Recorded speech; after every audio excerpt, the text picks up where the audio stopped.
igual B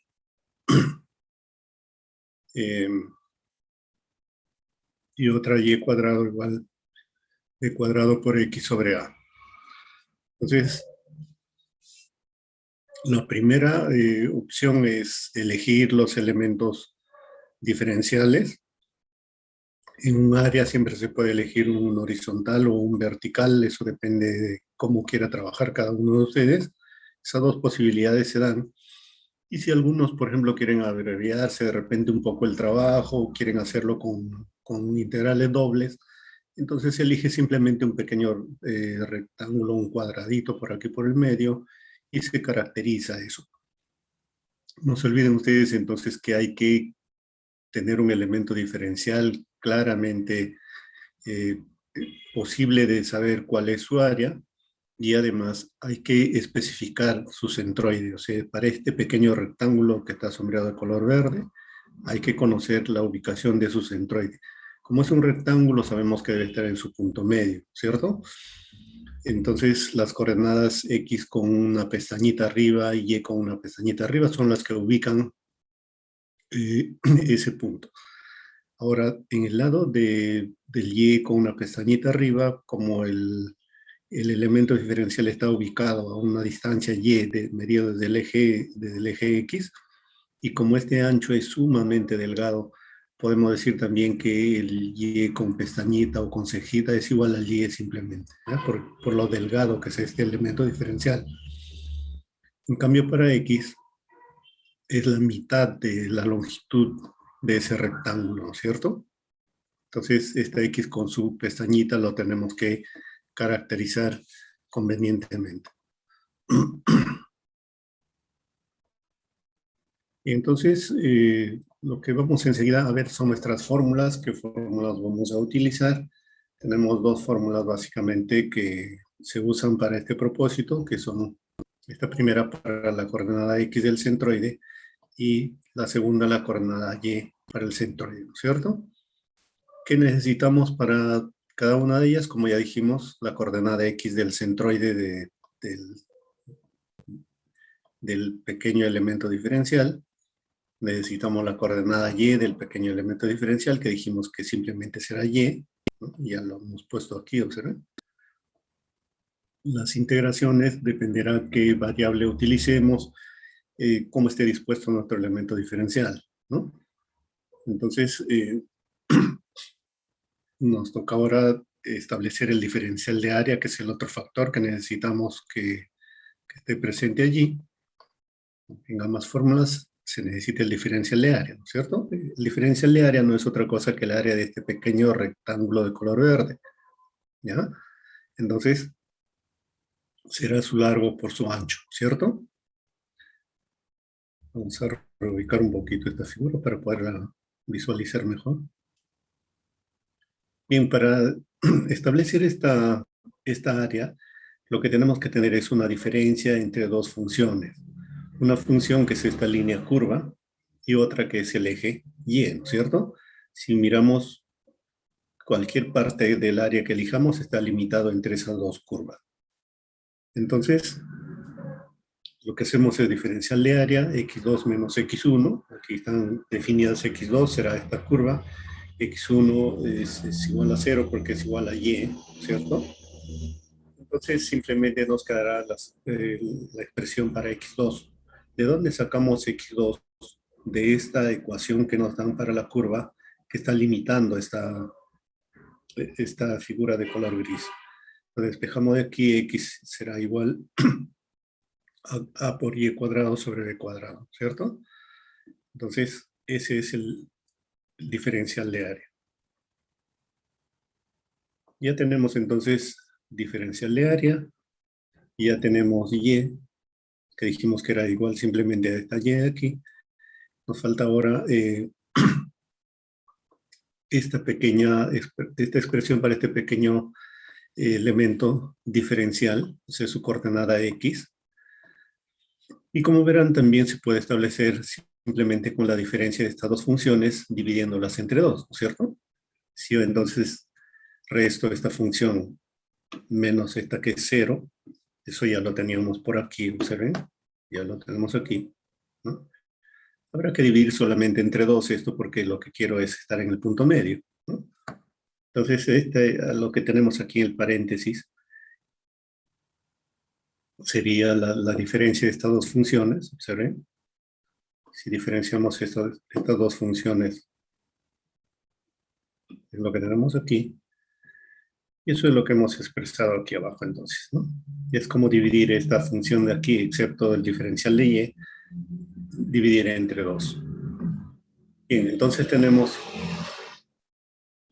este factor, el x con una cejita, lo tenemos definido en términos de y, lo podemos reemplazar aquí. El diferencial de área está también dado en términos de y. Así es que tenemos todo para reemplazar en esta fórmula. Para el caso del y raya, igual tenemos el y que dijimos que era simplemente igual a, a esta magnitud, porque esta cinta es muy, muy fina, muy delgadita, ¿no? El diferencial de área es el mismo para ambas fórmulas y también aquí abajo, ¿no? Ahora es cuestión entonces de hacer los arreglos correspondientes, las simplificaciones a que haya lugar y se hace la integración, ¿ya? Entonces ustedes ya simplifiquen estas dos expresiones, eliminen algunos términos comunes, constantes que podrían haber y se hace la integración de los límites, la tenemos que hacer para la variable sobre la cual estamos integrando, que es y es de 0 hasta b, ¿cierto? Esos son los límites de la integración. El asunto es siempre, como le dije, simplificar términos constantes que hay en el numerador, términos constantes en el denominador, por ejemplo, se pueden cancelar y todas esas cositas que es cuestión de jugar un poquito con eso, ¿no? Entonces, así es como se trabaja. Otra manera de hacerlo, como le dije, es elegir el elemento diferencial vertical, ¿no? Entonces tendrá un ancho diferencial x, ya no diferencial y, sino diferencial x, y habrá que ir acomodando nuestras ecuaciones de acuerdo a lo que se nos vaya presentando por allí. La integración entonces será desde 0 hasta a, porque integraremos para x, ¿no? Entonces ya ustedes pueden, si quieren, trabajar con otra posición del elemento diferencial, ¿eh? Dos posibilidades muy claras aparecen allí.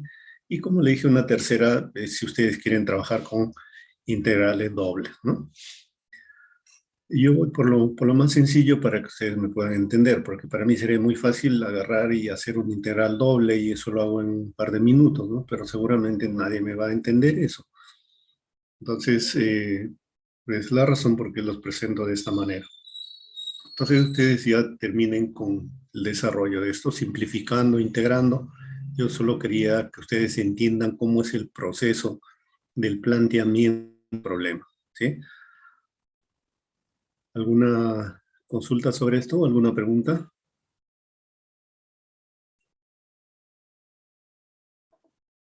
Vamos al siguiente, entonces. Bueno, aquí tenemos un volumen generado por rotación. Aquí no vamos a aplicar el teorema de Pappus-Guldin.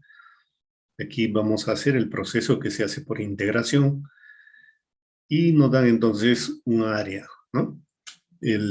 Todo lo que está aquí garabateado con otros colores son los agregados que yo he ido haciendo para no demorarnos en explicarles la solución del problema.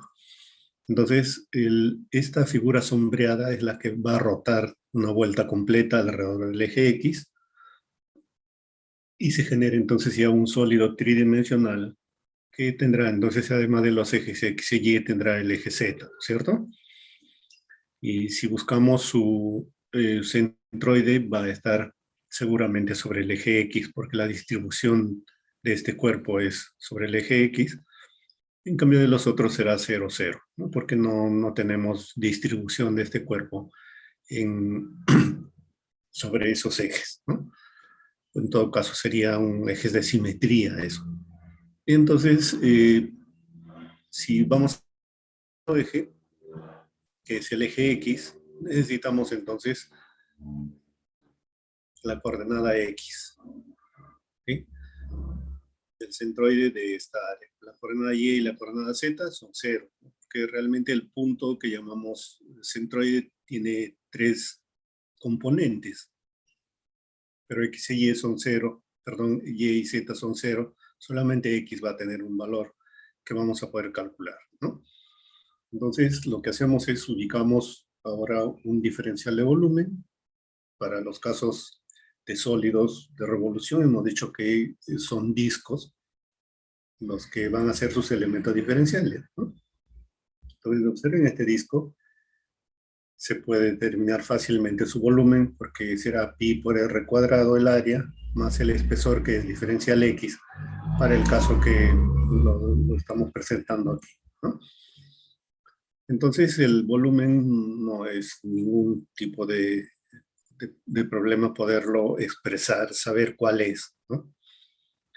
El X raya, como dijimos que este disco tiene un espesor muy, muy delgado, el diferencial X se caracteriza por eso, entonces coincide prácticamente con X, de manera que podemos simplemente reemplazarlo y ponerle X ahí, ¿ya?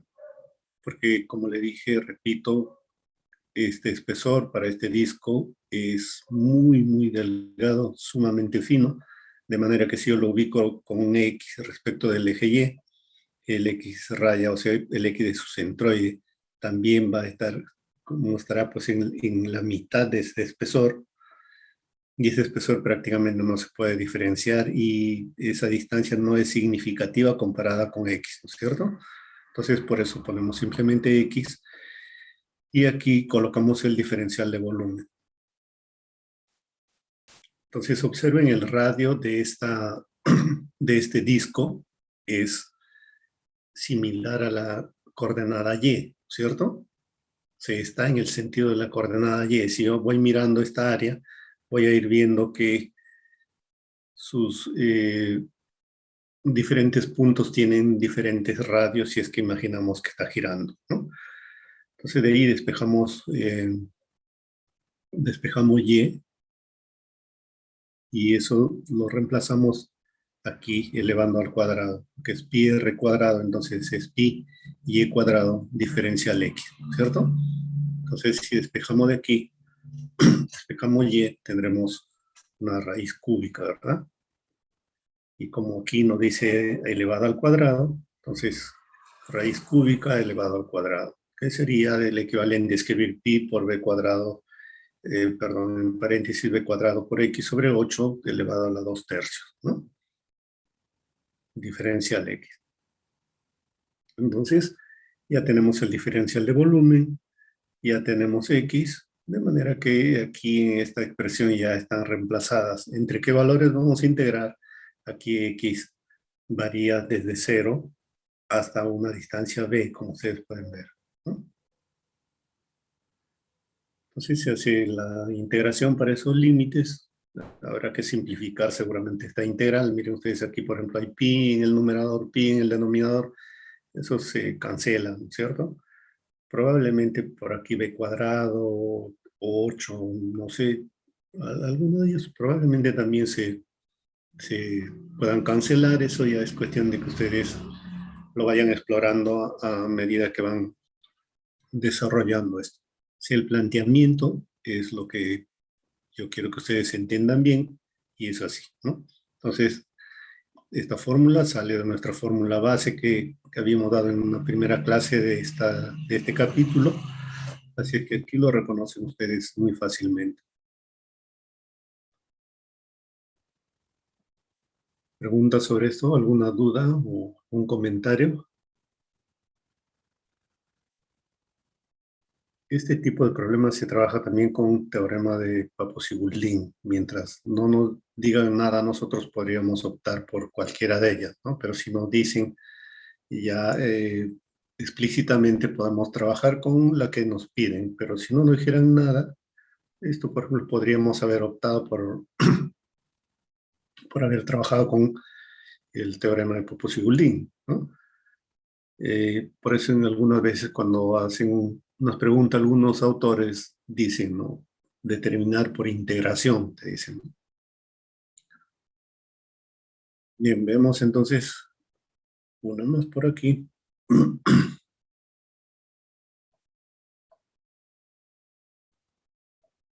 Bien, esto es uno de los casos sencillos, típicos, sobre todo si usan su tablita, como le dije, dada una configuración como esta que tiene diferentes partes. Sí, enumera las partes para poderlos identificar claramente. Aquí los identifiqué siguiendo un sentido horario, por ejemplo. 1, 2, 3, 4 y 5, ¿no? Entonces, al hacer mi tabla, le dejo 5 casilleros para colocar las longitudes en primer lugar aquí. Ustedes colocarán haciendo ya una tablita un poquito más decente, más grande. Yo no quise hacer una tabla grande con unidades por aquí para que no estemos moviéndonos de un lado a otro y eso nos quita un poco la atención de ustedes, ¿no? Entonces, comenzamos a llenar. Miren, aquí, por ejemplo, las longitudes se pueden calcular fácilmente, ¿no es cierto? Longitud 1, por ejemplo, es 9 centímetros. Los centímetros ya lo pondré aquí arriba en el paréntesis. En la tabla deben ir puros números. En los encabezamientos o en algún lado deben ir las unidades de medida, ¿ya? Entonces ahí tienen longitudes 9 centímetros, para el segmento 2, 10 centímetros, la otra es la mitad de una circunferencia de radio 8 centímetros, entonces aplicamos 2πr dividido entre 2 y tendremos la longitud, no sé, por aquí anoté una, ojalá esté correcta, ¿no? Para el siguiente 10 centímetros, la última 9 centímetros. Entonces tenemos las longitudes rápidamente allí. Y si estamos trabajando con una tablita en Excel, seguramente ya con fórmula aquí lo tienen ya sumada, la longitud total, ¿no? Luego tenemos las longitudes X, Y Z, las ubicaciones, perdón, de X, Y y Z de los centroides, del centroide de cada uno de ellos. Miremos, por ejemplo, la coordenada X para el, bueno, antes. Algunos les gusta llenar aquí llenando filas, ¿no? Llenan fila por fila. Y bueno, hay otros que llenan columna por columna. Cualquiera de ellas que se adapte al gusto de ustedes, pues le va a dar lo mismo. Hagamos una, por ejemplo, aquí con una fila para el segmento 1. Coordenada X para el segmento 1. Tiene que estar en el punto medio de su longitud, ¿no es cierto? Entonces, tiene la mitad de su longitud, que sería 4,5 centímetros. Como está en el plano XY, entonces la coordenada para Z ya es 0, para X es 10 centímetros, para Y dijimos 4,5, ¿no? Y para Z 0. Así llenamos así en fila. Coordenada X, coordenada Y, coordenada Z del centroide de este primer segmento. Así podríamos seguir con cada uno de los segmentos llenando fila por fila, ¿no?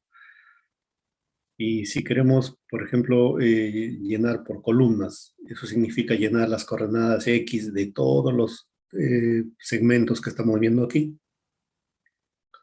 Entonces, para el segmento 1 ya vimos que era 10, para el segmento 2 estará en la mitad de esto, coordenadas X estamos hablando, ojo, entonces estará a 5 centímetros. Para el siguiente, esta pequeña parte que es como una semicircunferencia, está en el plano YZ, de manera que su coordenada X será 0, ¿no? El segmento 4, su centroide, su coordenada X estará en su punto medio, de manera que está 9 centímetros acá y 8 centímetros más.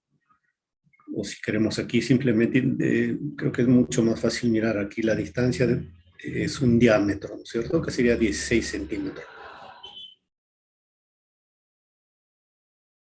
Entonces, coordenada Y, 16 centímetros. Y para su coordenada X, perdón, su coordenada X es 5 centímetros, su coordenada Y sería 16. Y si está en el plano YZ, vemos que su coordenada en Z es 0, ¿no? Pero bueno, volvamos aquí. Habíamos llenado por columna. Volvamos a llenar entonces por fila, perdón, por columna, perdón, por fila habíamos hecho primero. Eso significa agarrar segmento por segmento, ¿no? Lo otro, hacer por columna, significa tomar una coordenada, como estamos viendo aquí, la coordenada X para todos los segmentos, luego volvemos la coordenada Y para todos, la coordenada Z para todos, ¿no? Entonces, volviendo, coordenada X, 10 centímetros para el primer segmento, será 5 centímetros para el segundo segmento, 0 para el tercero porque está en el plano YZ, para el cuarto segmento será 5 centímetros, y para el quinto segmento será 10 centímetros porque está medido del plano YZ hacia adelante a 10 centímetros, ¿cierto? Y así se llenan estos. Y aquí van ya los productos. Los productos ustedes lo pueden aplicar una fórmula en Excel, por ejemplo, si no, ya agarran su calculadora y van primero aquí X raya por longitud 1, o sea, 10 por 9, por aquí tenía otra longitud, otra distancia, perdón, por una longitud 2, y así, ¿no? Y eso se va llenando aquí en estos casilleros, luego con Y, luego con Z. Y como le dije, pues si ustedes trabajan con su hoja en Excel, estos van a estar en un abrir y cerrar de ojos listos, ¿no? Entonces, ¿qué se hace? Para encontrar la coordenada de X raya, simplemente tomo este primer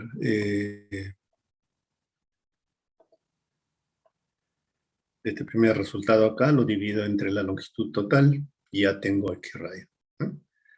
Para encontrar Y raya, este producto aquí, esta suma, lo divido entre la longitud total y ya tengo todo, ¿sí?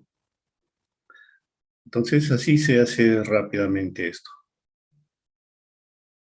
Por aquí les estuve tratando de aplicar una formulita que ustedes seguramente reconocen en su, en sus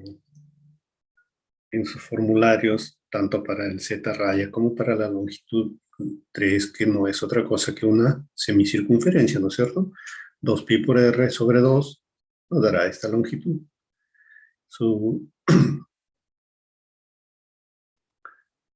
Bueno, aquí debería ser 3.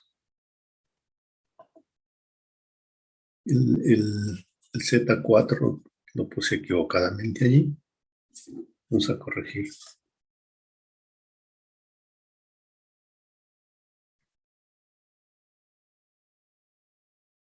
Debe ser el Z3 común.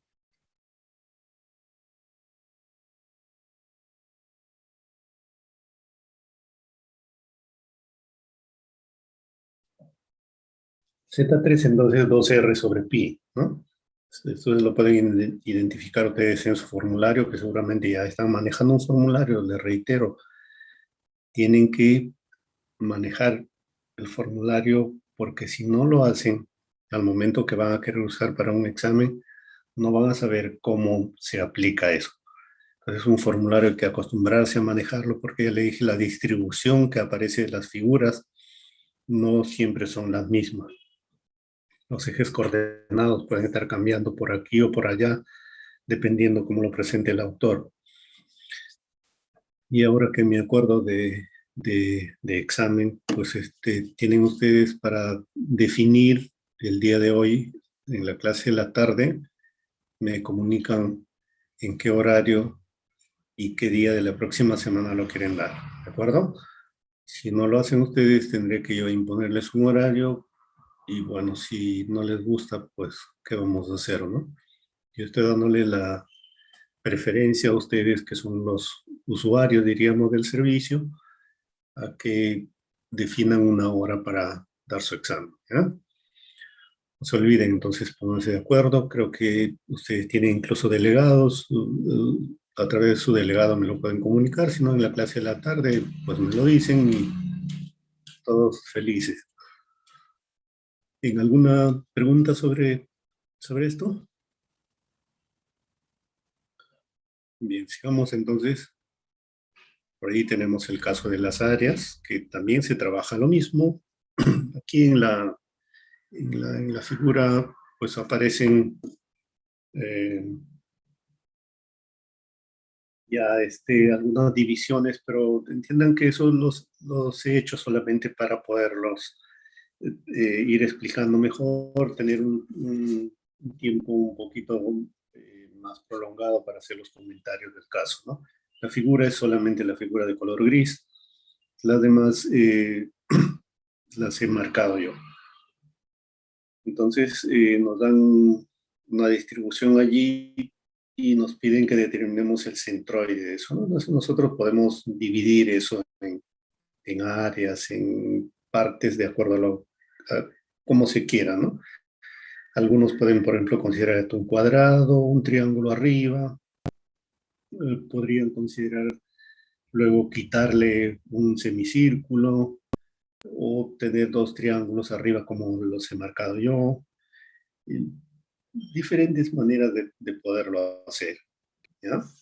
Entonces, cada uno de ustedes puede optar por eso. Aquí hice un desarrollo solamente para tratar de mostrarles eh, una de las formas como se podría trabajar, ¿no? Entonces, seguramente ya muchos están mirando y dirán, bueno, pues arriba podemos considerar un solo triángulo, abajo un cuadrado y le quitamos el semicírculo y estaría listo, ¿no? Eh, Obviamente es factible hacer eso. Así es que denle una somera mirada, pues sí, y entonces nos ponemos a trabajar en eso, ¿ya? Tenemos entonces, para lo que yo dividí, tenemos cuatro áreas, dos triángulos arriba, un cuadrado y un semicírculo, perdón. Entonces, tenemos en nuestra numeración, tenemos aquí nuestra tablita para cuatro áreas. Aquí colocamos entonces área, ponemos las unidades de medida, aquí serán centímetros cuadrados, y vamos colocando las áreas, ¿no? Un medio base por altura, por ejemplo, para el triángulo 1, para el triángulo 2 también un medio base por altura. El área 3 será lado por lado, porque es un cuadrado, miren, arriba hay 10, el lateral también es 10, ¿no? Y finalmente debemos considerar, como hemos considerado todo completo, ahora hay que quitarle este semicírculo de radio 4 centímetros, que está de color blanco. Entonces ahí le ponemos con su signo negativo, no se olviden eso, ¿sí? Entonces, si consideramos ahí con el radio, será, si el área del círculo total es pi r cuadrado, esto es la mitad, ¿no? Entonces pi por 4, que es el radio al cuadrado sobre 4, es el valor que tenemos que poner aquí, ¿sí? Luego las coordenadas X del centroide, si vamos por columnas, ¿no? Reconocemos primero las coordenadas X de cada uno de ellos y luego las coordenadas Y, o si vamos por filas, entonces será figura por figura, ¿no? Coordenadas X y coordenada Y. Para el área 1, por ejemplo, aquí hay 5, ¿cierto? Entonces la fórmula le dice a ustedes que su centroide está a un tercio de su altura y la altura se mide desde aquí, ¿no? Entonces es como que si yo tengo una altura de 5, si yo estuviera midiendo desde la línea roja, sería un tercio de esa distancia, ¿no? Pero en este caso yo estoy midiendo desde el eje Y, que es el vértice, sería entonces 2 tercios de 5. Y eso es lo que anoté aquí como para que ustedes se pudiesen guiar de eso, ¿no? Para el triángulo número 2, estamos midiendo coordenadas X. Eso se mide desde el eje Y, ojo con eso. Entonces tendremos 5, aquí sí un tercio de 5, ¿no? Porque estamos midiendo desde la base, no del vértice como era en este primer caso. Entonces 5 hasta la línea roja, más una tercera parte de 5. Ahí lo anoté también, ¿eh? Entonces, en esas cositas hay que tener mucho cuidado. Algunos se agarran y dicen, mi fórmula dice un tercio de la base, listo. Aquí hay 5, es un tercio de 5, listo, ya. Ahí malograron todo, desde ahí ya no sirve para nada el trabajo, ¿no? Así entonces, luego hay que utilizar ahora para el cuadrado. cuadrado tiene lado 10, entonces estará en su punto medio, o sea, 5 centímetros del eje Y está su centroide, la coordenada X de su centroide, perdón. Ahora el área que está de color blanco, que es el área negativa, ahí hay que hacer un cálculo con una fórmula, ¿no es cierto? Para un semicírculo. Calculan ustedes cuánto hay desde el eje Y hasta donde está ubicado el centroide, ¿sí? Eso entonces calcúlenlo, de paso como acostumbran a reconocer las fórmulas que deben estar utilizando. Cuando vamos a medir la ubicación de las coordenadas Y de los centroides, hay que tener en cuenta que el límite de referencia, o sea, el punto de referencia, la línea de referencia para ser más preciso, es el eje X.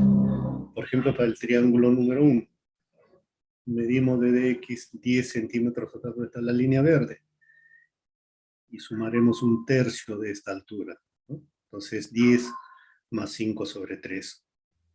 Eso es lo que anoté aquí como para que se guíen ustedes con eso. Igual para el otro triángulo estará también igual, 10, un tercio de la altura, que es la misma. También se repetiría acá lo mismo, ¿no? Para el cuadrado tiene una altura de 5, de 10, perdón, a la mitad debe estar entonces el centroide. ¿Ya?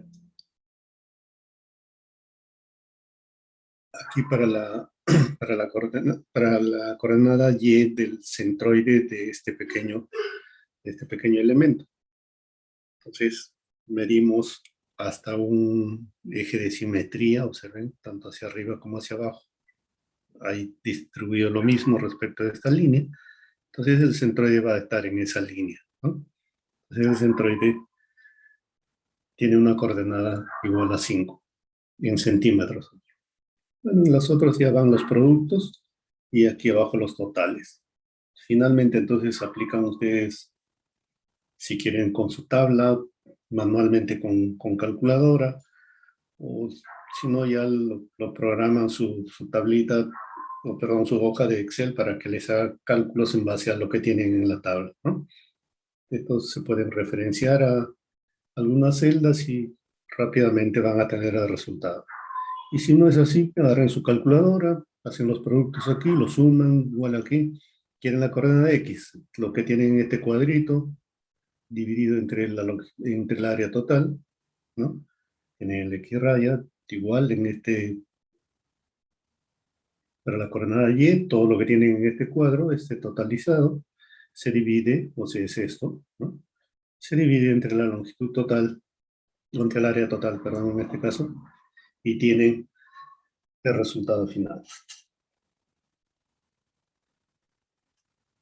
Entonces es cuestión de elegir las áreas viendo que no nos dificulte encontrar su centroide, ¿no? Eso es la clave aquí. ¿Preguntas al respecto?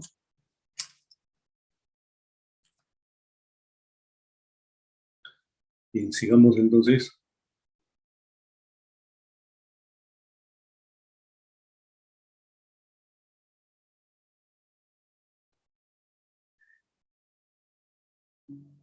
Bien, lea entonces con cuidado esto. Nos dice que localicemos el centro de masa, ojo, de la pieza de maquinaria representada en la figura, donde el disco C es de latón, nos dan su densidad en kilogramos por metro cuadrado, ¿no?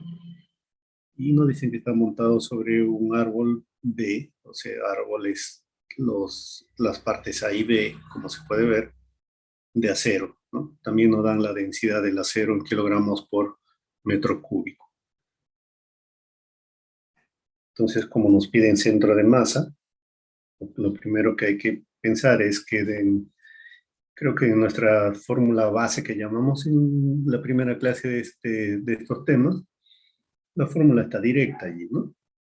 Entonces me refiero a esta fórmula, a estas tres, están directas allí, ¿no? Entonces, como sabemos que la masa no nos están dando directamente aquí, sino debemos de calcularla, tenemos que recurrir a la fórmula que define la densidad. La densidad es la relación que hay entre la masa y un volumen de un cuerpo. Entonces, si recordamos eso, sería la masa dividida entre el volumen, ¿cierto?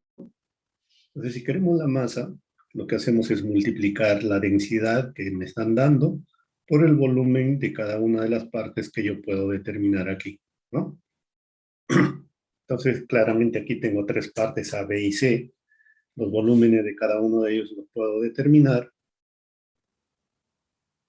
y puedo entonces usar también mi tabla, ¿no? La masa, entonces, densidad por volumen, dependiendo del material. Hay solamente dos materiales. Los colores que nos han puesto también son diferenciables fácilmente. Tenemos el latón, que es el de color amarillo que se ve aquí, y el gris, que es un árbol que nos dice que es de acero, ¿no? Entonces, podremos diferenciar hasta cuatro volúmenes acá. Primero, este disco, perdón, este árbol vertical, la ramificación horizontal, tenemos este disco, y pues para sacar fácilmente su volumen, para no estar haciendo una fórmula de coronas y ese tipo de cosas, lo consideramos totalmente lleno, ¿ya? Lo consideramos lleno y le descontamos este pequeño volumen cilíndrico también que tiene dentro. Y como le vamos a quitar eso, debe ser con signo negativo, como las puse aquí, ¿no? Entonces, masa, densidad por volumen, ¿ya? Como nos han dado en kilogramos por metro cúbico, los volúmenes los tenemos que estimar en metros cúbicos también, ¿sí? Entonces,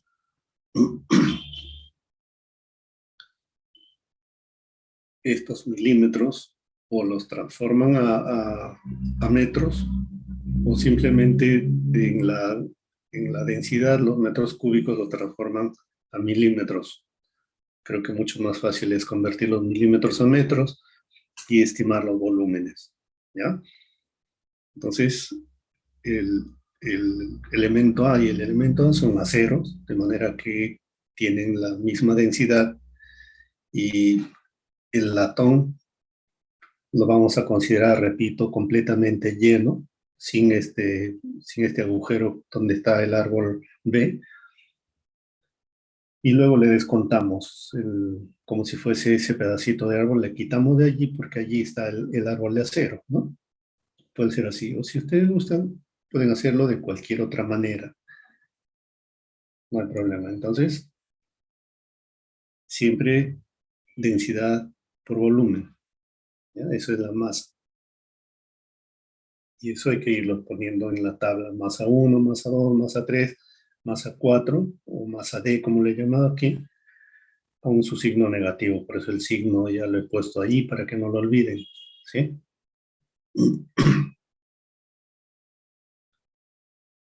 La coordenada X para todos estos cuerpos va a ser cero. Todos son simétricos respecto al eje X, porque van el eje Y y el eje Z están de forma que los cuerpos están prácticamente simétricos con ellos, ¿no? Entonces, el eje X que está por aquí, las coordenadas del centroide de cualquiera de estos es cero, ¿no? Por ejemplo, para este cilindro, su coordenada estará coincidiendo con la línea que tiene el eje Z.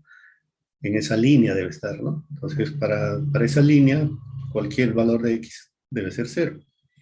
Igual para este elemento B, si miramos, el eje está justamente coincidiendo con su eje de simetría, y entonces allí debe estar su centroide. Entonces X viene a ser cero.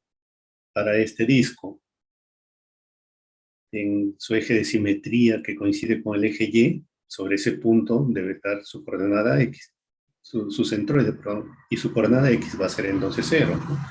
Esta columna, entonces, como decimos vulgarmente, nos vamos de alivio y tenemos cero, cero, cero, todo, ¿no? Vamos a correr un poquito esto, a ver si nos ayuda. Y en las coordenadas Z, como pueden ver ustedes, también son ceros para todos, ¿no? Todo tiene coordenadas Z, como ustedes pueden ver, cero.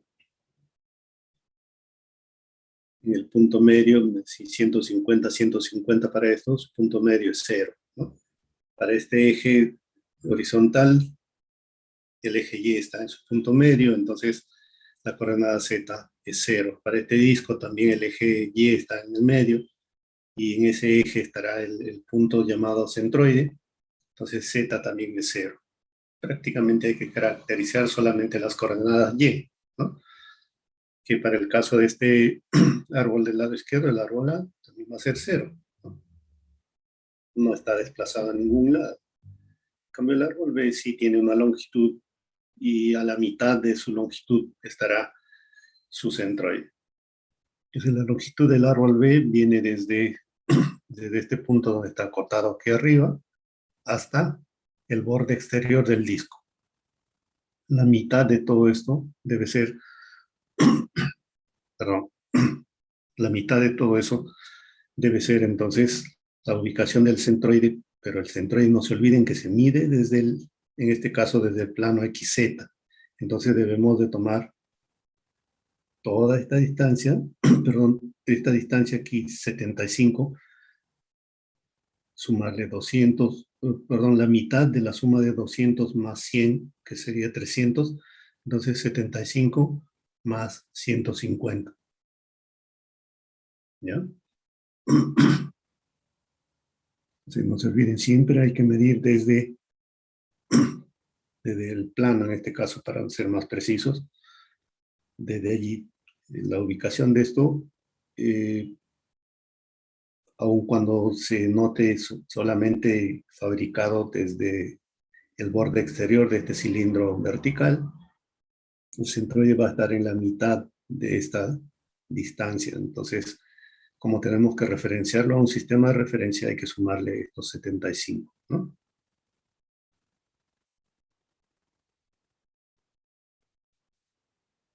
Bueno, por ahí chequean algunos cálculos había puesto por ahí, no sé si los estoy haciendo bien, los chequean. La coordenada Y para este disco, pues siempre medido desde el plano XZ, perdón.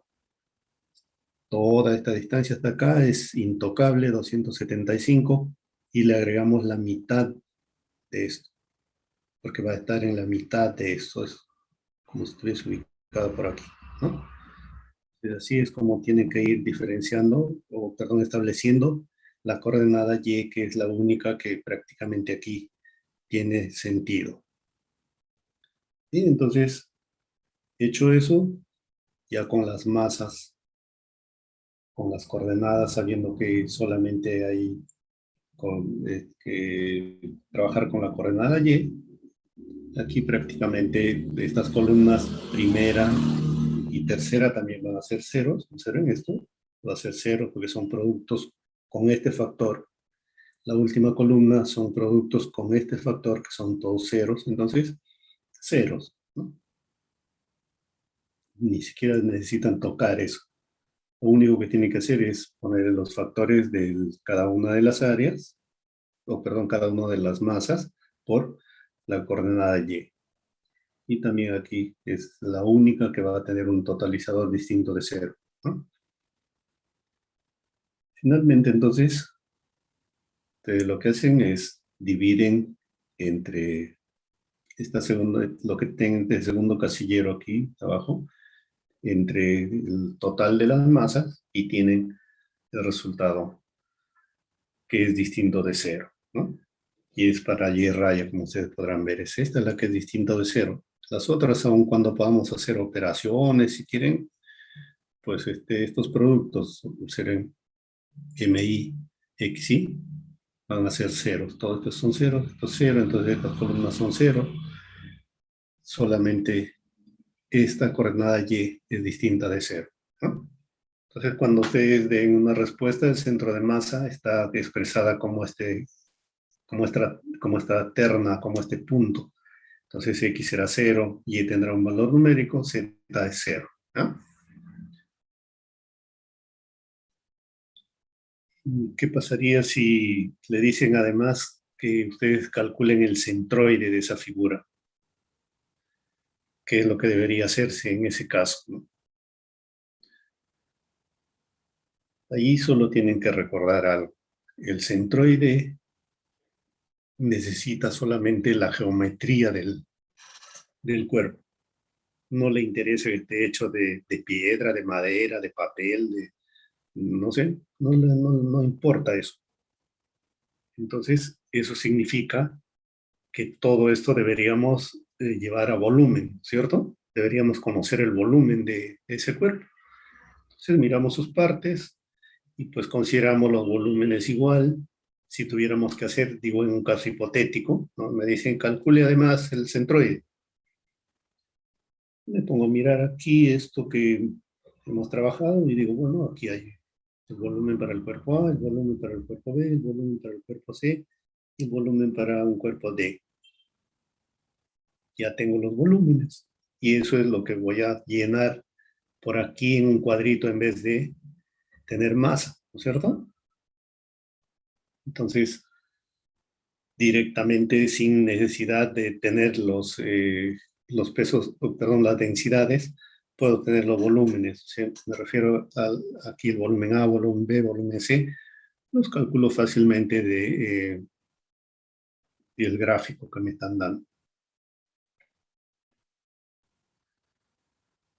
Serán, por ejemplo, el volumen de A, ¿no? Base por altura, ¿no es cierto? ¿Cuánto es su base? Pi r cuadrado.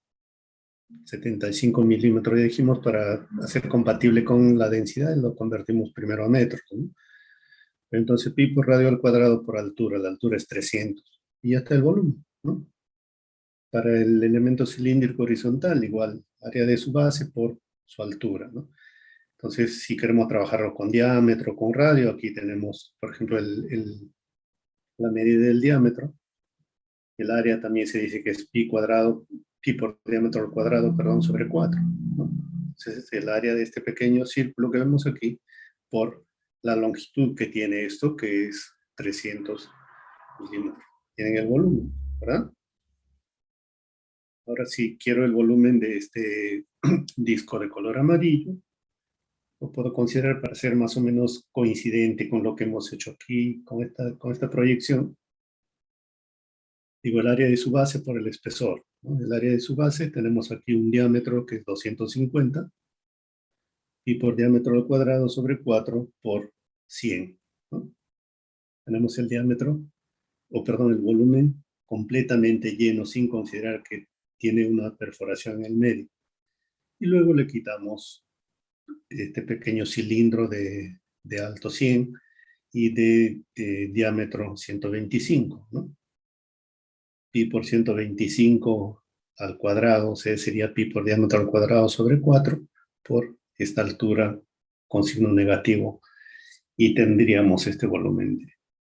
Es muy sencillo determinar el volumen para esto. Si quisiéramos nosotros entonces trabajar solamente con centroides, no nos interesa la densidad. Trabajamos con puramente volúmenes y ya ven que de aquí se puede casi al ojo sacar los volúmenes y en vez de masa en nuestra tablita le ponemos volumen. ¿Ya? Volumen A, volumen B, volumen C, volumen D y trabajamos exactamente igual.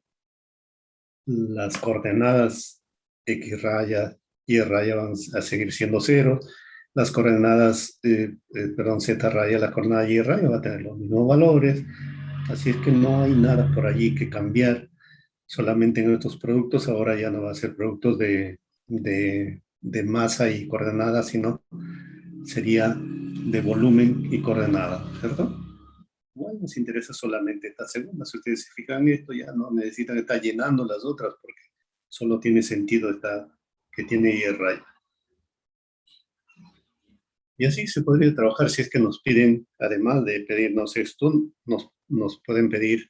Hay otros problemas, creo que con sus compañeros del grupo anterior trabajé un problema donde, por ejemplo, piden que uno haga un cálculo con me parece ahí nos pedían creo que centro de gravedad, y por otro lado nos pedían que determinemos el centroide, ¿no? Entonces ustedes si quieren explorar un poquito aquí, digan, bueno, y pues ahora yo quiero el centroide, no quiero el centro de masa, sino quiero el centroide. O además del centro de masa, quiero el centroide. Entonces ustedes van a darse cuenta dónde está la diferencia, ¿no?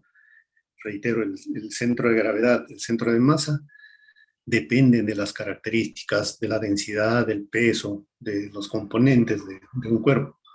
Pero el centroide no le interesa eso. El centroide se refiere a la geometría que tiene el cuerpo, nada más. ¿Ya? No le interesa que sea de latón, de acero, no interesa eso para el cálculo del centroide si es que les pidieran en este problema, ¿no? Aquí el autor no nos ha querido pedir eso, pero le podríamos añadir eso si quisiéramos, ¿no? ¿Preguntas? ¿Dudas? ¿Tampoco? Bien, veamos qué más tenemos por aquí. Tenemos un problema referido a la aplicación del teorema de Papus-Goulding. Bueno, aquí se trata de que debamos reconocer desde el enunciado qué es lo que queremos tener, ¿no? Por eso le puse aquí, en este caso, un resaltado de color amarillo, porque eso es lo fundamental aquí, ¿no? Es en la pantalla de una lámpara montada en la pared, ¿no? Aquí está la pantalla, ¿saben? Está formada, nos dicen, por una lámina delgada de plástico translúcido, o sea, transparente, ¿no? Determinar, nos dicen, el área superficial, o sea, el área lateral, la superficie lateral de la parte exterior de la pantalla, o sea, la parte externa, sabiendo que tiene una sección transversal parabólica, como se muestra en la figura. O sea, si cortamos esto transversalmente, vamos a encontrar que tiene esta sección, ¿no? Entonces, es como que nosotros ya conocemos la determinación de una eh, del centroide y de la longitud de una línea. Porque si vamos a buscar un área, obviamente nos vamos al primer teorema de Papus-Goulding, ¿cierto? El primer teorema lo tenemos aquí. Necesitamos saber cuánto es el ángulo de giro. Necesitamos conocer el, el centroide del área que gira y necesitamos conocer la longitud de esa línea que gira para generar el área. Entonces la línea que gira es la que tenemos aquí. Nos dicen que está limitado para Y de 0 a 250 milímetros y para X de 0 a 100 milímetros. Nos dan una ecuación para la curva Y igual K X cuadrado. ¿Ya? Entonces, si ya vamos arreglando nuestra fórmula, aquí, ¿cuántas veces pi? Aquí ha rotado 180 esta línea, ¿no es cierto? Para ir, ha comenzado en el plano, ha terminado en el mismo plano, entonces ha rotado 180 grados. Entonces, es una vez pi, y luego necesitamos ahora sí la longitud y necesitamos la coordenada X del centroide de esta línea. La longitud entonces es asunto de integrar un diferencial que lo tenemos que preparar adecuadamente. Sabemos que este pequeño elemento diferencial que aparece marcado aquí es como si estuviéramos mirando aquí, que es un pequeño elemento, de manera que tiene diferencial X, diferencial Y como componentes de un triángulo rectángulo, como hemos visto también en clase, ¿no? Entonces desde allí miramos esta expresión que no es otra cosa que el teorema de Pitágoras, ¿no? Y desde allí vemos a ver con cuál de las variables nosotros podríamos manejar, ¿no? Y simplemente seguimos entonces transformando esta ecuación. Podríamos hacer como esta o podría ser diferente. Hay dos posibilidades allí, ¿no? Que tengamos diferencial Y o que tengamos diferencial X.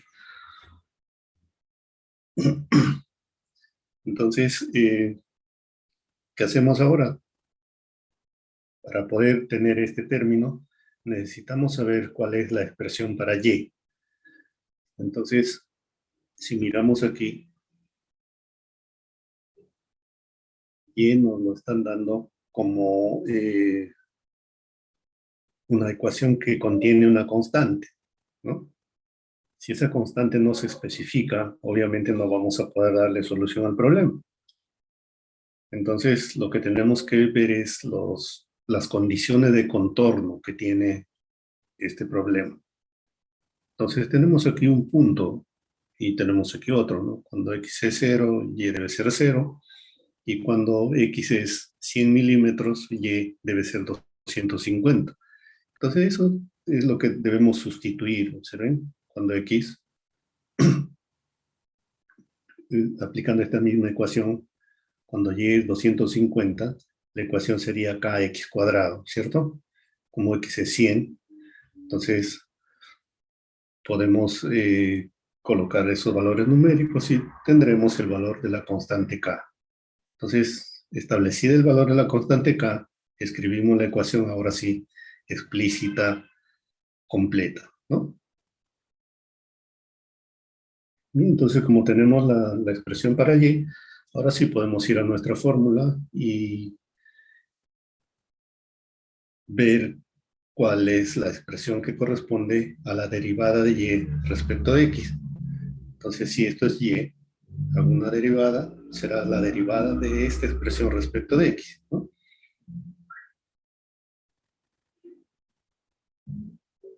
Y entonces, una vez que tengamos esta expresión, la reemplazamos aquí. Y sería, creo, más o menos así como la que coloqué por aquí.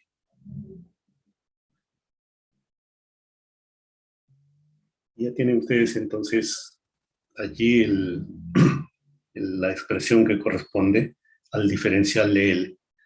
Pero ahora dijimos que también este elemento debe ser adecuadamente especificado en relación a su centroide, ¿no? ¿En qué punto está su centroide? Ahora, bueno, se trata ahí de un plano. Entonces dirán ustedes, eso debe tener coordenadas X y coordenadas Y. Pues no nos interesa la coordenada en Y, porque dijimos que la coordenada que nos interesa y que debemos utilizar en el teorema de Papus y Goulding debe estar asociado a radio de giro, ha girado la que está dirigida según el eje X, no sobre la que está, el eje Y ha servido más bien de eje de referencia de giro, ¿no?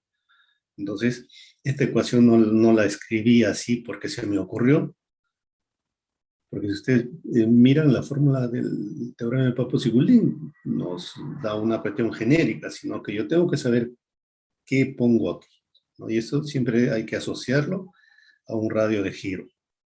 Aquí es como si giráramos el eje X alrededor del eje Y, ¿no? Entonces, por eso es que colocamos aquí esa coordenada, y esa es la que nos interesa calcular. Y entonces, este pequeño X que está con su pestañita allí, que nos ubica el centroide de este pequeño elemento diferencial, va a cumplir con esta misma ecuación, ¿ya? Porque en realidad es X mismo, ¿no? Entonces, colocamos ahí X diferencial de L en el denominador, y tenemos lista nuestra integración para encontrar el X raya, que es el que queremos aquí, ¿no? Ojo que este es un X raya y esta X es con una cejita arriba, no es con una línea recta arriba. Entonces, tenemos X, tenemos el diferencial de el diferencial de X, perdón, el diferencial de L, y podemos entonces desde ahí ya ver a ver si está lista para integrar, necesitamos hacer algún arreglo, todas esas cosas ya se pueden ir visualizando desde allí, ¿no? Entonces, el X con su pestañita, observen ustedes, que viene a ser un X que debemos despejarlo desde aquí, teniendo en cuenta ahora la constante que ya conocemos cuál es su valor, ¿no?